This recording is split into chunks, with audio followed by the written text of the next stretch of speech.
Let's cut out the farts. All right. That's so nasty. I'm sorry. That's on camera right there. Cut. Is it going? Yeah. Cut. Okay. Cut the cheese. I can't smell it.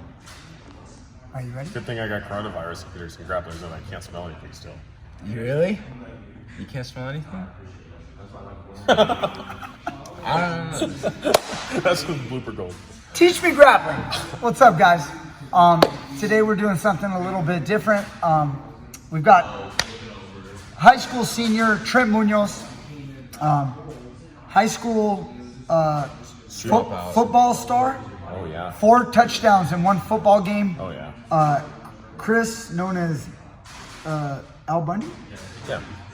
Okay, I'm good with it. so no, Nick. I'm sorry, I called you Chris.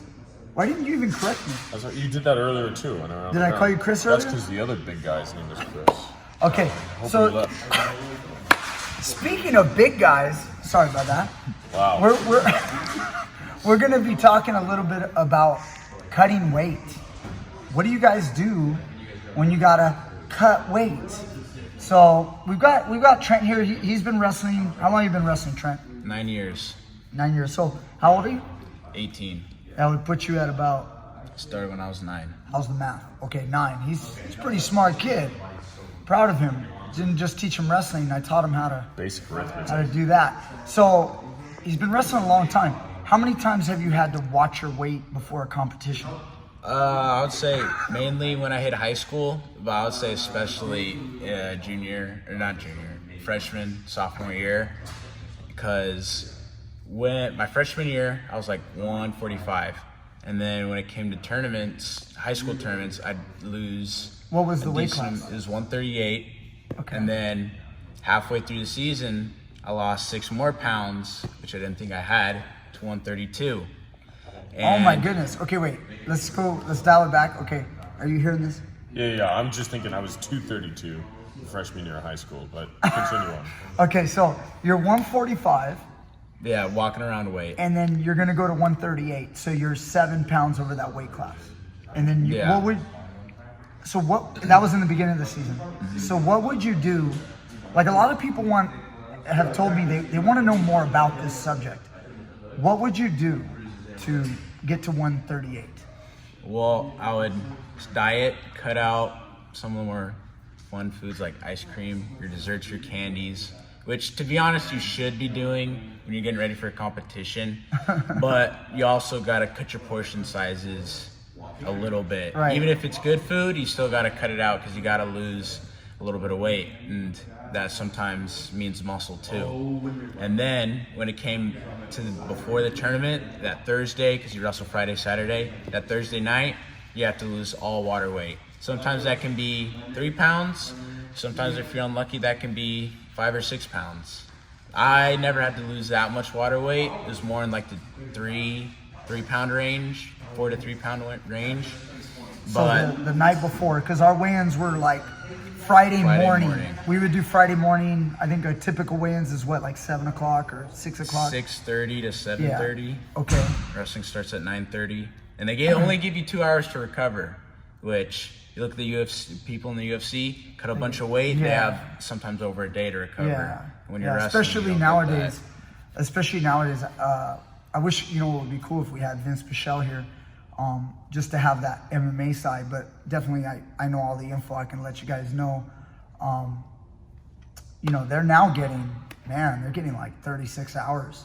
I mean, it's crazy. They're like, weigh-ins now are like in the morning at like 10 o'clock in the morning, 10 a.m. And then you actually don't even fight. Till the next You go night. 24 hours, 10 a.m. the next day. That's fight day. So that's 24. And then you don't even fight until maybe 6, 7, 8 o'clock, depending where you are on the card, maybe 5 o'clock at the earliest, the very next day. So you're getting a whole nother, what is that, 7 plus that? So 31 hours up to maybe even 36 hours for some people maybe. You're in Vegas and there's buffets. Who knows what could happen? Not during COVID, buffets are closed. Oh, I didn't know.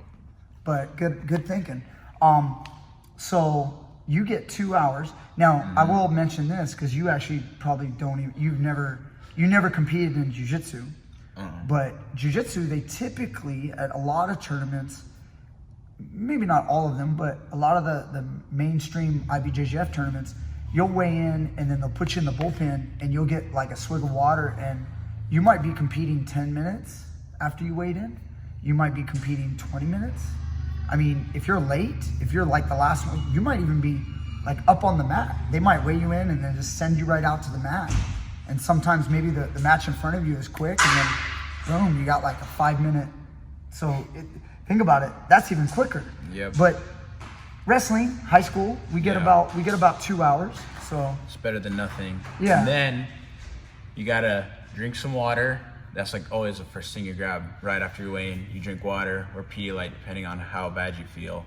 And then you go eat a breakfast. Not too many carbs. I mean, just enough to power you through the tournament. But then you got to worry about, once you're done wrestling, you got to worry about making weight the second day. Usually they give you a pound allowance. Like, let's say weight class is 138, the next day it'll be 139. Sometimes they'll be nice and give you 2 pound allowance, so it'll be 140. But you still got to make weight the second day. So while you're wrestling, you think in the back of your head, I hope I don't have to lose weight after I'm done wrestling, because all you want to do when you're done wrestling is go back to your home or hotel room and go to sleep. Yeah. I remember, well, every time as a coach, I'm always letting the kids know that, you know, when you're in that, especially the last match, like, we're trying to win. We want to make it to the second day. We want to be in the championship round. Maybe it's a 32-man bracket. That means we're likely going to get 3 matches on the first day. That'll put us in the semifinals. Trent will win his first 3 matches. We'll get to that third match, and actually, really, even the first 2, the opponents usually aren't that good, because Trent's, just to say it, he's a pretty good wrestler, so he's probably seeded at the tournament. So in wrestling, they'll put you, if you're a top seed, you're not going to wrestle another top guy in your first couple matches. So those guys are fairly easy. If you wanted to, you could pin them, but we're like, hey, just get your moves working, get a workout in, you know, don't try to finish your opponent right away. Mm-hmm. You know, there's no sense in saving your energy. We're in tip-top shape, might as well get a workout in, and plus, that allows him to eat food after his weigh-in, and then he can work it off during the wrestling tournament. So if you like, right after weigh-ins, you pack on 4 or 5 pounds, and then you go out there and you wrestle and you pin a guy in 20 seconds each match, you get done with that last match and we're like, guess what? you gotta lose. So we could do that during the wrestling match. So especially the third match of the day, even though the matches get tougher as you go in a tournament, you know, you get to that last match, and if we're dominating, it's like, just keep working, get a good workout, because you know when you're done with that last match, you want to keep your sweat going, and definitely just get rid of as much of that weight as possible. So like he said, he can maybe a little bit of drinking, and then you know, get to bed so you can wake up for the next morning. You know when I was in high school, I know I've told you this before, but I don't know if you remember, when I was in school, you only had to weigh in the morning on a Friday, and then after you got done wrestling, we had a night weigh-in for the next day. And now the kids can't do that. They got to weigh in both days. So we had the luxury of getting done with our last match of the day. I would get done with my third match. Let's say I'm in the semifinals. I'd put on my stuff, and then I'd keep my sweat going. So after I already was cooking for my third match of the day, I immediately, like, don't cool off. Just put on your jacket, your sweatpants, and then we're going and running and jumping jacks and jump rope and whatever it is, because we want to shave off those pounds right now, keep that sweat going, and then we could actually go to the weigh-in station. They would mark us down, and we're good for the next day. And then what did we do? Just throwing food down all night long, getting as big as we can for the next day. Funny, 138 pounders be weighing like, you know, 150 to, okay, maybe not that big, but definitely, you know, over 145, and we could gain 7, 8, 9, 10 pounds. It's possible. So yeah, that's unhealthy though. Yeah. I mean, for me, like right after, like my sophomore year, I cut the most weight, because I wrestled 145. I was weight around like 160. It was probably my heaviest sophomore year. I slimmed down to 145, and to be honest, I was pretty ripped at 145. And then I decided I want to get down to 138, which at the time was 140, because of postseason they give you 2 pound allowance. And so I had to lose more weight, and I lost a good amount of muscle with that too. And I was so skinny. That was the skinniest I've ever been. I won CIF though, and I was happy about that. But then I got sick, and I went 1 and 2 in Masters, and I wasn't happy about that. And after that, I said to myself, I'm not gonna cut weight again. And so my junior year, I weighed 165, and then once we had the high school practice, it was intense, so I naturally lost a little bit of weight from like the summer. And then usually, like right the day before the tournament, I'd be a pound over, and I'd just be like, all right, all I gotta do is just wrestle, and I'll be 2 pounds under, and then I can eat and drink right before the tournament, and I feel fine.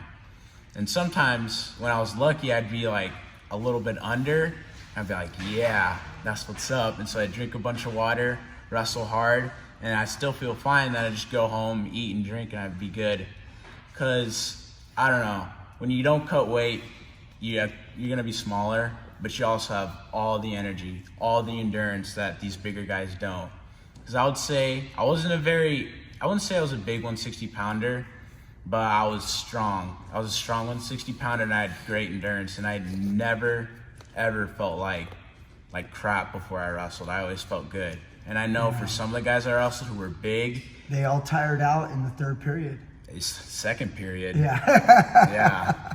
So that's an advantage of not cutting weight, but you also have to be strong, and you also have to be have good endurance too. Yeah. So those are advantages and disadvantages. I mean, sometimes you run into a guy who cuts a lot of weight, but he still has good endurance and he's still strong, and so you gotta watch out for them too. Yeah. But So Nick, I want to include you in this. So like, Yeah, I've just been sitting here learning, writing, and taking notes, you know? yeah. So what did you weigh in high school? Yeah, so I graduated high school at like 260, probably. 260. Probably 260. So you're basically the same as where you are right now. I wear the same shoes. Yeah. Yeah, same. Cool. Well, I was like senior year, I weighed like 130, 131, maybe 132 at the very most if I got out of shape.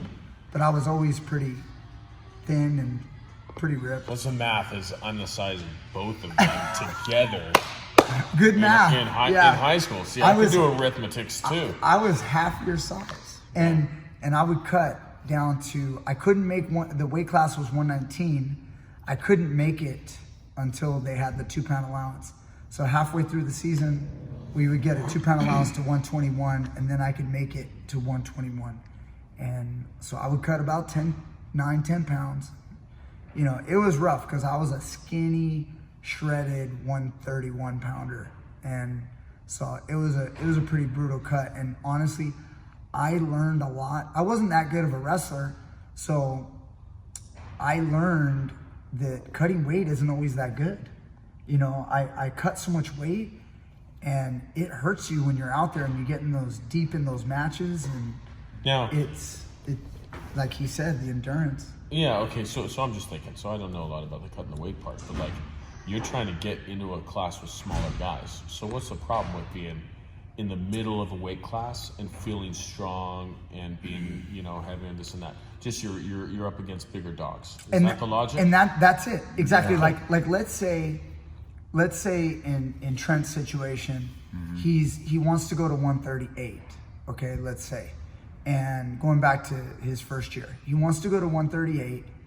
He walks at 145, right? So he's big for 138 because he's got to lose that weight to get there. And definitely after the weigh-ins, he's going to be above the weight class. You know, he's not going to be wrestling people at 138. So what's the alternative? So the next weight class after 138 is 145.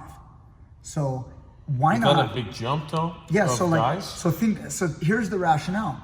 Why not just wrestle 145? And that always what people are going to tell you is, you want to wrestle at 145, you weigh 145, what's the problem? Well, Trent weighs in at 145. Meanwhile, his opponent now weighs in at 145. And then immediately after the weigh-ins, he literally bounces up to 152.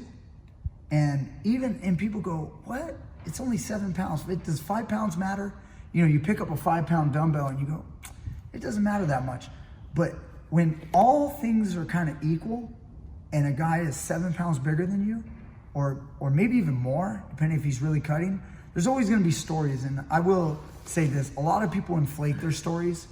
I've heard people say, I had to cut 30 pounds. And I know the comment section is going to say, fish was this big. Exactly. The fish was, that big. And they always love to say, I had to cut 30 pounds. And usually when I hear someone say, I had to cut 30 pounds, guess what? They were really overweight and they had 30 pounds to cut. Yeah.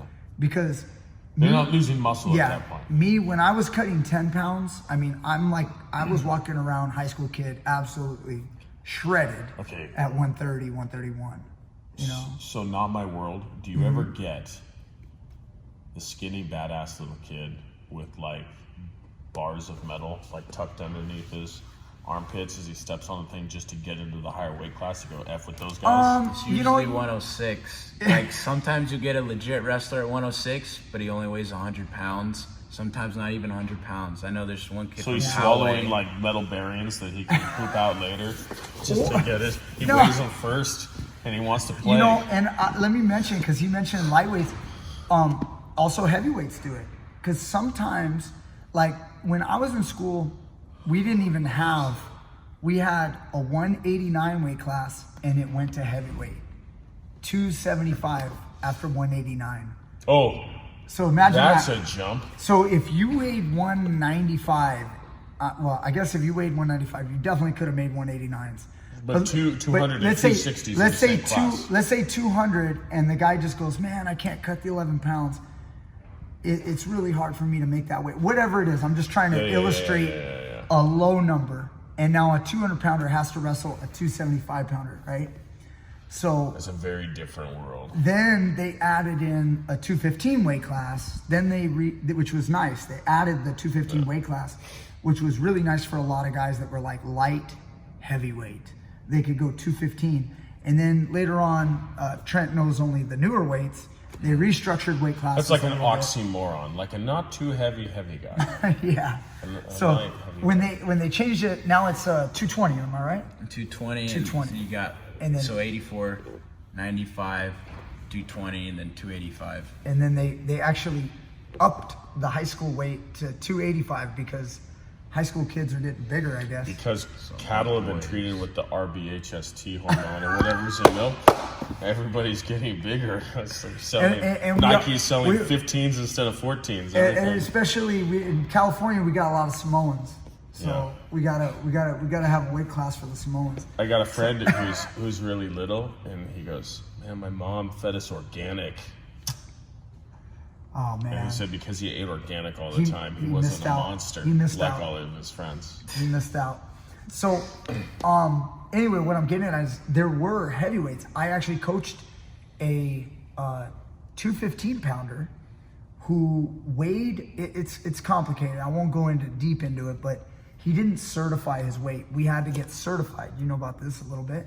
He had to certify his weight, and back then I think he had to wrestle 50% of his matches at the weight class. So because he started out in the season above 215, and then by the time he got down to 215, he actually trained his weight down to 212.